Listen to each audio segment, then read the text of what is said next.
What's up, y'all? Didn't I tell you once we got back this week that they would have all that finalized, cleanup, all that would be taken care of? They found someone who was certified to be an interpreter, so they were able to get all that done, like literally in the nick of time. So now they have that day to get all that signed, and then once they get married, everything will be finalized, and they get married and have to do some type of adjustment of status. So now the brother-in-law come over with his wife, Danielle's brother. Now he said the same thing I said last week.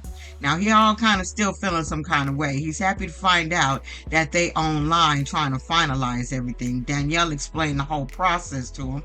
But like he said, he's like, why would you guys wait 3 weeks in to start doing shit now? Like, why would you wait? He said that's why they gave your dumbasses 90 days. You had 90 days to do all this shit, do all your research, and not do this shit at the last minute. So Danielle was like, oh, so you trying to feel some kind of way? Yeah, kind of. Although his anger seems to be laughter. He be smiling it off. But he's like, yeah, I'm feeling some kind of way about it. You guys had a whole 90 days to do this shit, and then you wait till the last minute to do it. Here, I'm sitting there stressing because my business and my livelihood and my wife and my children shit is on the line because you guys like to procrastinate and kind of wait till the last minute. Y'all kick back, do shit late when you feel like doing it. Now, I don't know.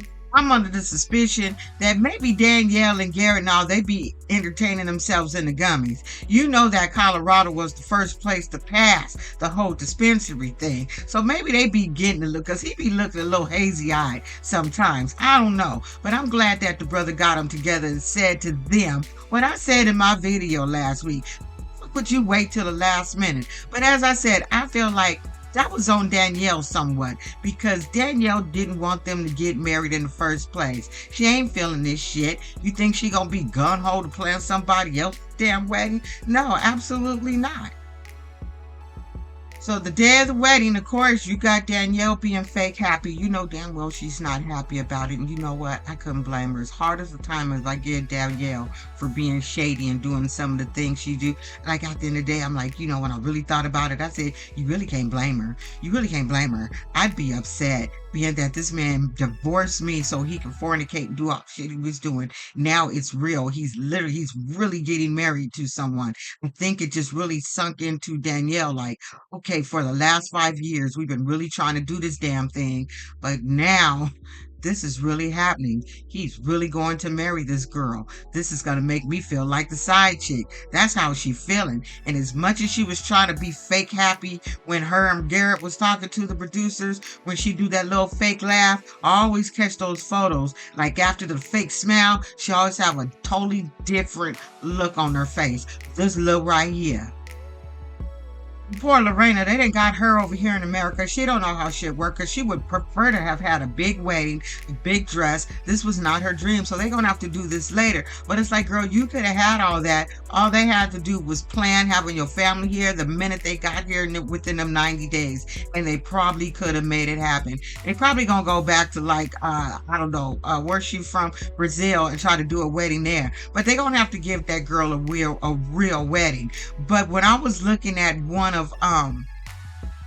when that girl, what's her name, Lorrana, when she was in her confessional, I said, ooh, her boobs look really different. I'm thinking she was pregnant during that interview with them, because when she came down in her little white wedding dress and everything, her little wedding outfit, I said, yeah, because her tizzy was a little bit smaller. But you know, Danielle was all concerned about this girl flipping on her because Roberta flipped on her.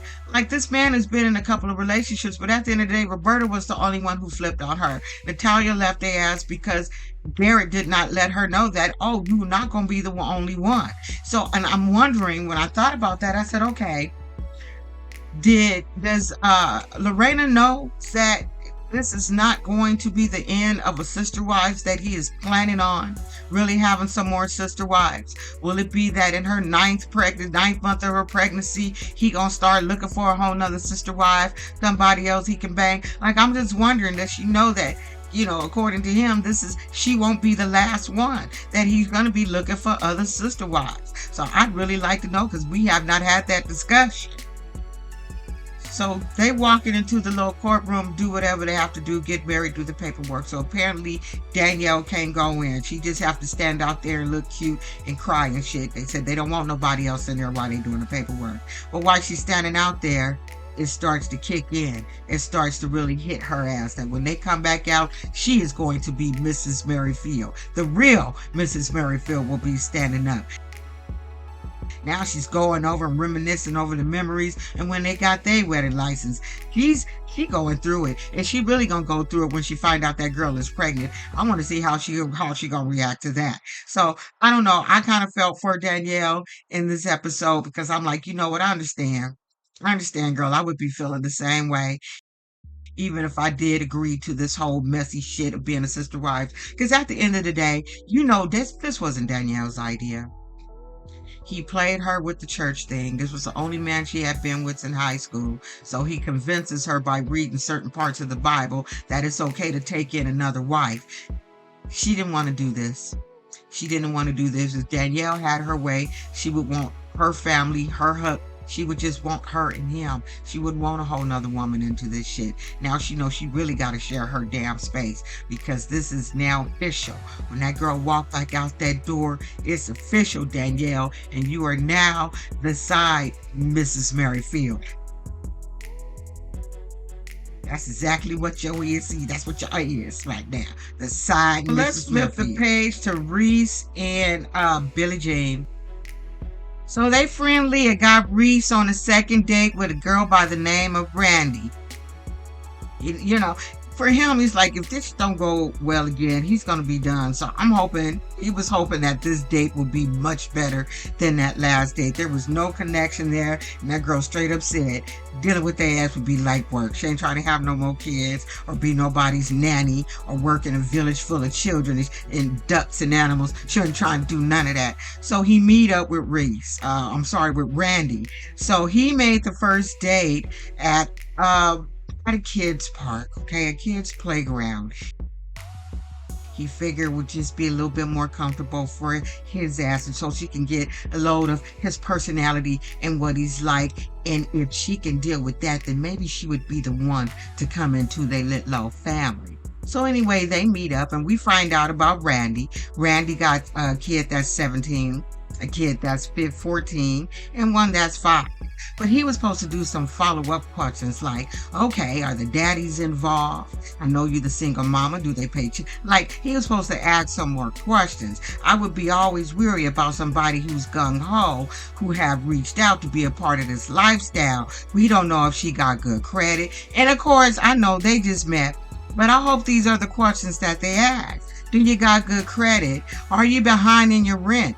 Do you own your house? How we gonna navigate this relationship, you being an hour away? Are you planning on moving in with us? Like, there's some things. How do you discipline your kids? How do you communicate? There's so much about Miss Randy that they gonna have to find out, besides the fact that, yeah, I'm cool with being a sister wife type of shit. Although she's feeling quite comfortable being that the wife was the one who came up with the idea. But however, when they went to that restaurant to meet, they're going to meet up with Billie Jean. When they was talking, it was just a look that I caught in her face that just made me feel a little pause. And for me, I'm just that way. When I meet people for the first time, I'm not going to automatically trust and think you the greatest thing since sun chips. Off the back, I'm looking for bullshit in you because that's just how I am. I always feel like people have an agenda. I just don't trust people. I just don't trust people. It just takes me a minute to do that. And that a lot of that has to do with what a person goes through in their past life with people. So that's, I would be careful, especially when you're bringing somebody in around your kids. You don't know how their kids are. So, it's just something to be careful about when she's trying to blend his family. So I would just watch Lil Randy because I just felt there was something to love about Lil Randy.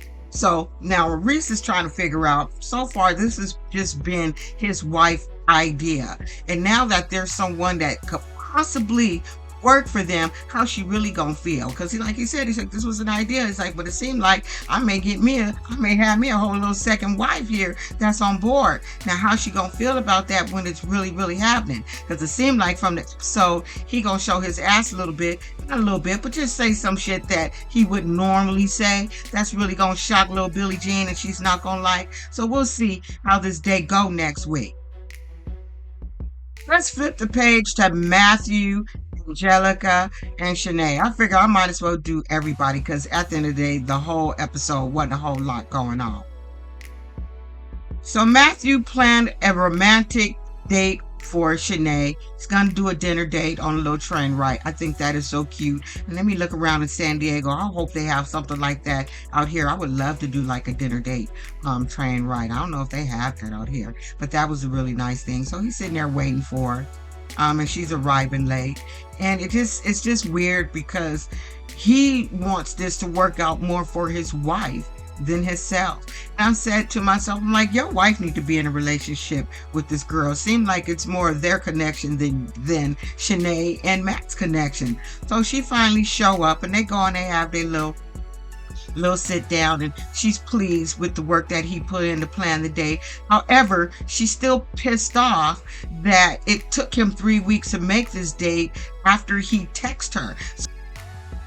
So she want to know, well, why did it take you so long to do this? You know, he's like, bitch, I reached out to you. I text you. You didn't text me back. So I thought you didn't want to see me. And that is so fucking fair. And I don't like the fact that she think what he's supposed to just chase your ass and keep chasing your ass. Like, I have to defend him on that. He reached out to you, then you should have called his ass back.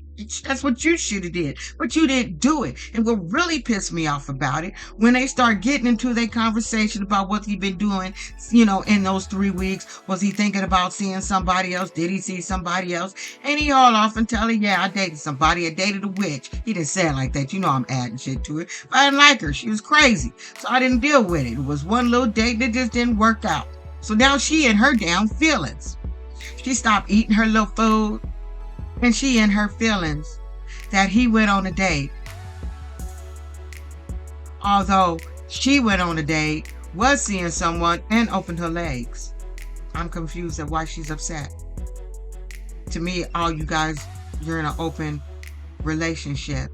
But she mad that he didn't try harder in that 3 weeks. Did he contact you? You supposed to contact him back. That's how I'll see it, and I won't change my mind on that. You have to defend Matt in that. I think you and his wife are fucking assholes for the way you be treating Matt. Okay? You can't sit there and tell him to do one thing and you done did it and then went further than what he did. And he took his wife with him. And that's when she really got pissed off, because she found out they went on a date. But the one who said, that's my BFF, my friend, my heart, she wouldn't know what to do with her, didn't tell her. And he said, well, she wasn't supposed to tell you. That was for me to tell. It's like, no, both of you motherfuckers went on a date, so both of y'all was supposed to tell me.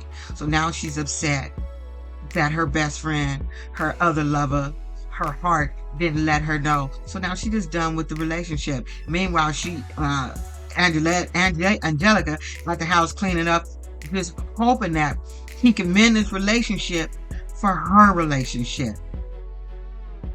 Just be her friend. You guys just can't be friends without Matt? Like, are you guys sleeping together? Like, it's very confusing. She act like she's sleeping with her too. And it seems like if you are the one so caught up in them being in a relationship, then why don't you call her every day? Why don't you go meet her every weekend and spend? Because it's what is given to me. It's really weird. So I don't know how she gonna feel when homeboy come back and said that train ride was a buzz. She broke up with her ass, and that's when she come back, because she walked away from the table. So we don't know what she gonna come back to the table and say. Maybe she gonna come back from the bathroom and have a change of heart. Who knows? But he definitely will be dreading going back, telling her that we broke up with our girlfriend broke up with us. So to me, it's like, well, then it don't make no sense for her to even tell her family about them and the sister wife shit that none of it makes sense with them. It just don't to me. Like, it does, but it don't. Because like I said, I just feel like Them two should be in a relationship and not Matt and Chenet. But I don't like the way Chenet moves. She full of shit. Go, no, you asking too much of this man. He reached out to you, punk ass. You didn't call him back in the 3 weeks. So he should have rebutted you on that ass. It's like he should have went back and flashed on you. You didn't call me back in 3 weeks, bitch. That's what he should. He should have flashed on you in a nice, loving, caring ass way. And last on the docket is Yasel and Danny and what's the girl? There's no more Jackie. And there's not much to tell. Finally tell her about their little date. Basically told his ass that they broke up. That he told her about the whole baby situation and that they broke up, that it's a whole wash, it's over. But what pissed Danny off is, he said, is there any way you can recover this shit? Can you call Jackie back? I need you to reach out to Jackie because I want to see if, we can still kind of mend this shit and get back together, because he was feeling him some Jackie. Remember when they was at the table talking about, what was that? Oh my God, macaroni and cheese, and how she was saying she liked macaroni and cheese, and he was saying the sound of macaroni and cheese when you're doing a wild thing, and he gave her a look, licking his tongue, and she flicked her hair back a little bit. I know we all caught it. If you watch this shit, if you remember that shit, let me know if you guys remember that little look when they was talking about that macaroni and cheese. You got me not looking at macaroni and cheese the right way ever, but that shit is done. So let's see. Jackie may not be over because he gonna reach out to Jackie, but old Danny is pissed about that. She feeling some kind of way. She never wanted this relationship in the first place. She don't want her man to be with anybody, period. So my suggestion is y'all hire someone or get a surrogate or somebody if you want to have more children, and do it that way. Like, that's the only way, because she's not going to be able to handle being in an intimate relationship, and having babies is a no-go. And if he accidentally pop one up in there, what she gonna do? Like, seriously, what she gonna do? Anyway, that's it. That's all. I went to a funeral on Sunday, and as I was waiting, you sit there and wait. It's going through my feed, and it popped up that Beef's ass got busted. And I definitely want to talk about it. Do y'all want to talk about it? Because we're going to talk about shit tomorrow, y'all. I was going to do it today, but I got started a little late.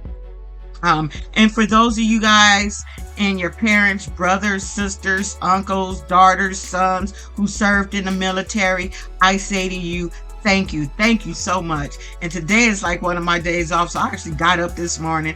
I said, okay, it's up. I'm going to start doing little things, get some little things going. I was going to do the video early so I could get a couple in.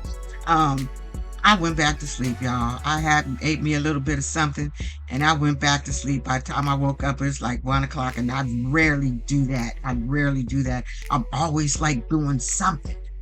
This time I feel like doing that. I just want to go to sleep, y'all. And that's what I did, y'all. Took my ass to sleep. But I'm here. But I'm going to come back tomorrow with the Keith and Letitia saga. Anyway, don't be an asshole, y'all. Thanks for showing up when I show up, if you showed up. Bye.